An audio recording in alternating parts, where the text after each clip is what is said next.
Hi there, welcome to Nerdarchy, for nerds by nerds. Today we have an email from subscriber Glenn. Dude! What? Who are you? Who am I? Who are you? Who the hell are you? I'm Ryan. Dave. I'm Ted. Dave. Alright, you're saying. Right, okay, and apparently the fifth member of this video who sent us a comment with a question, which you can do at any time yourself if you want us, the Nerdarchist, to respond to your question. So Glenn sent us a comment with some questions there. Alright, what systems and settings are your top 5 and why? Good question, Glenn. That's a good question. Yeah, I guess let's start with systems. My top one, which we've been playing for the last couple years, and I just want to play any game I want to play in it. We've done Dresden Files, we've done fantasy, we've done superheroes, and yeah, I'm talking about Mutants and Masterminds. You've heard us talk about it before, and now I'm trying to twist these guys' arms into running a Transformers game in there. But that's my top pick for RPG systems. Well, I know I like Mutants and Masterminds just because of the vast flexibility of it.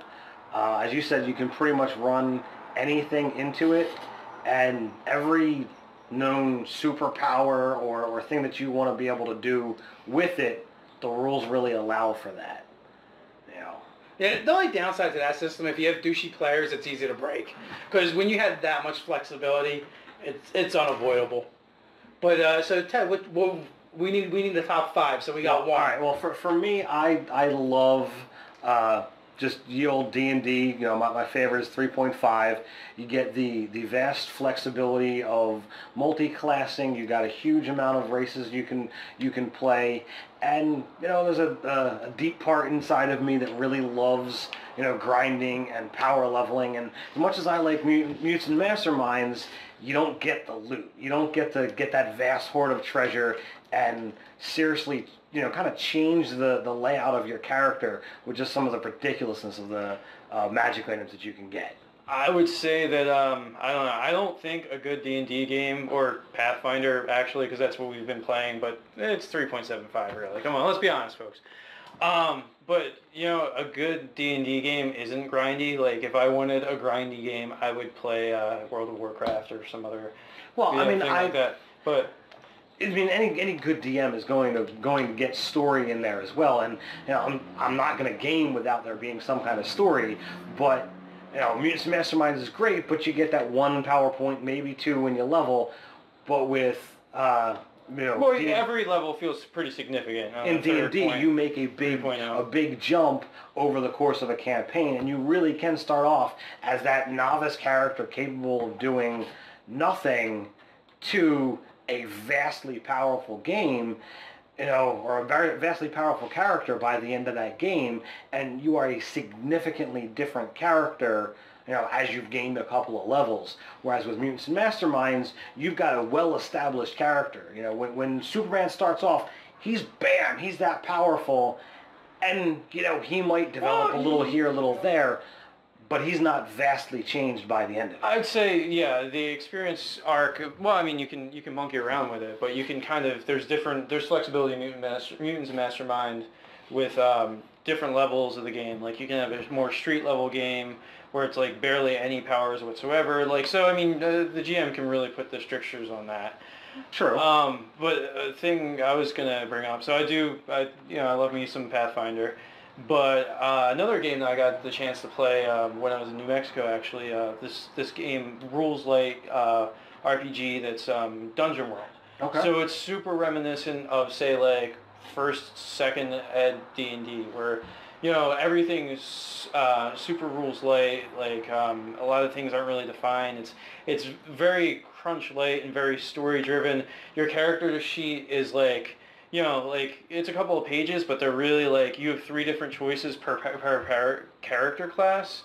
So like you choose, like, there's 3 different stat arrays. You choose one of those 3. You just choose these like little almost parcels of abilities. Like, you choose your race, and that modifies your stuff a little bit.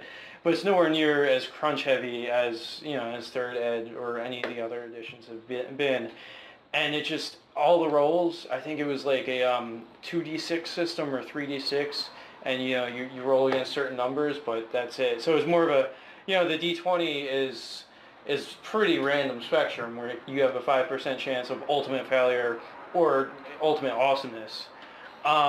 Whereas, like, you know, when you're getting into multiple d6 determining your success for something, it's more of a, what they call like an even bell curve, so your odds are out there. I've never played that game. What's the sustainability as far as a campaign, or is it pretty much beer and pretzels, one-shots? I mean, I don't know how long of a game you could have. It's like a Dungeon Delve Plus type of thing, but it's more of a, you know, a storytelling game. And yeah, I don't know how likely you are to get a whole campaign out of it. I think it's like a few sessions, like a mini series type of game. Because that kind of reminds me of like Gamma World, which is really based off the 4th edition game mechanics, or at least the last edition of Gamma World. It's totally meant to be beer and pretzels, and even though it's based off 4th edition, it's actually stripped down from that, which in some people's opinions, 4th edition was very stripped down. So, you know, like a game like that, and the system only allows for like 10 levels. So if you're familiar with Pathfinder and D&D, you know, you're used to playing, you know, 2 to 3 times that number as your maximum levels. Right, yeah. And you know, and again, like, there's not a lot of choices in the sense that for each like thing, but there's tons of combinations. Well, and random character generation is super encouraged too, like, and supported with Gamma World too. So although it doesn't make my top 5, it's a fun game, Yep. and kind of remind me of what you're talking with as far as rules, kind of rules light. Right. What about you, Nathan? What would you feel is your top pick for Well, for top systems? pick, it's already been mentioned.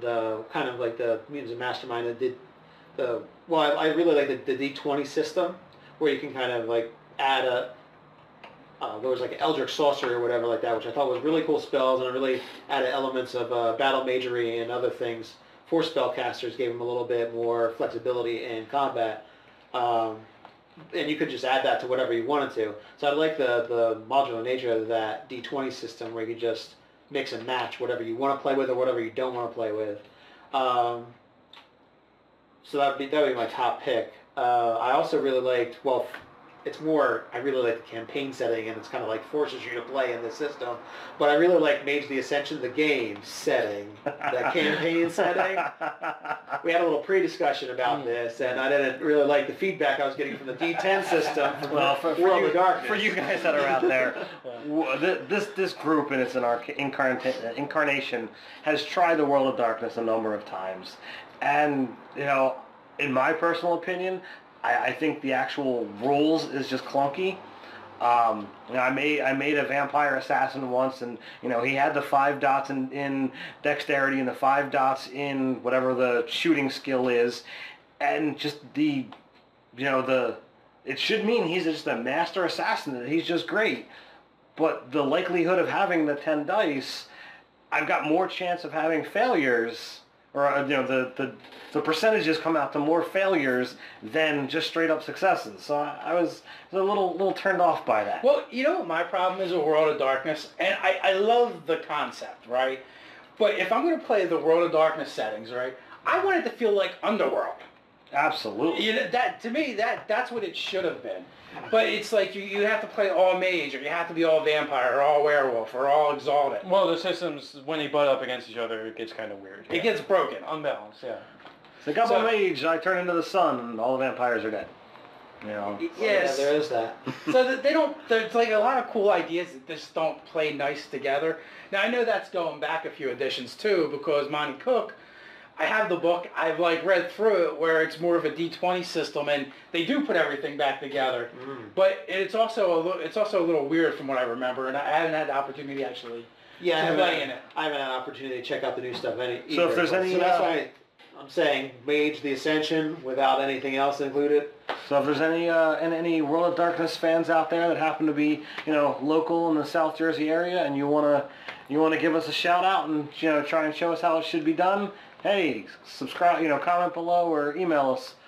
You know, when you're done liking, commenting, subscribing, you can find us on Facebook, Instagram, Tumblr, Twitter, and we You even can have also a go to website. nerdarchy.com. We got our own website over there as well.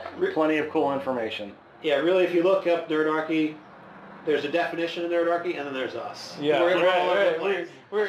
Eventually we'll own that too. Maybe we'll get incorporated to We're like a bad case of syphilis you can't get rid of. Yeah. We're all over the place. All right. But Well, on that note, yeah. until next time, my friends, stay nerdy.